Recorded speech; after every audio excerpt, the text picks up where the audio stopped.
রহমতুল্লাহ বরকাতুহু। আজকে আমরা কথা বলবো ওভারহেড ওয়াটার ট্যাঙ্ক নিয়ে।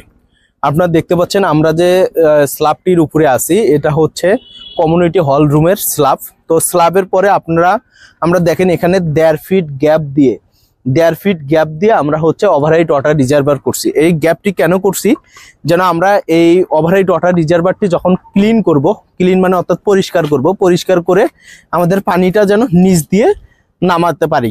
নিচ দিয়ে আমরা একটু এই যে দেখে এইরকম একটি পাইপের লাইন সংযুক্ত করা হবে।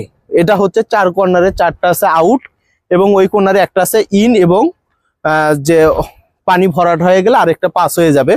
তো দেখেন তারা এটা কি করছে, যে আমরা কিন্তু এই গ্যাপটা দিছি শুধুমাত্র যে আমাদের এই ওভারহেড ওয়াটার রিজার্ভারটা যখন ক্লিয়ার করার পরে যেন পানিগুলো নিচের দিকে পড়ে যায়।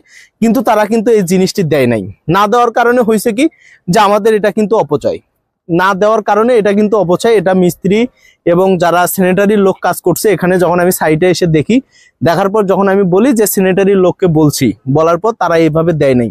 তো এটাই হচ্ছে বর্তমান পরিস্থিতি বাংলাদেশের। আপনারা যারাই অভিজ্ঞ ইঞ্জিনিয়ারদের ডিজাইন করান না কেন, আপনার দায়িত্ব সম্পূর্ণ সাইট ইঞ্জিনিয়ার প্রয়োজন এবং অবশ্যই ডিজাইনারকে দিয়ে তারপর চেক করা প্রয়োজন।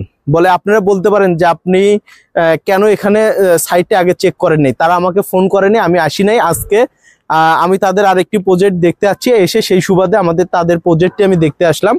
এসে দেখি এই কাজটা করছে।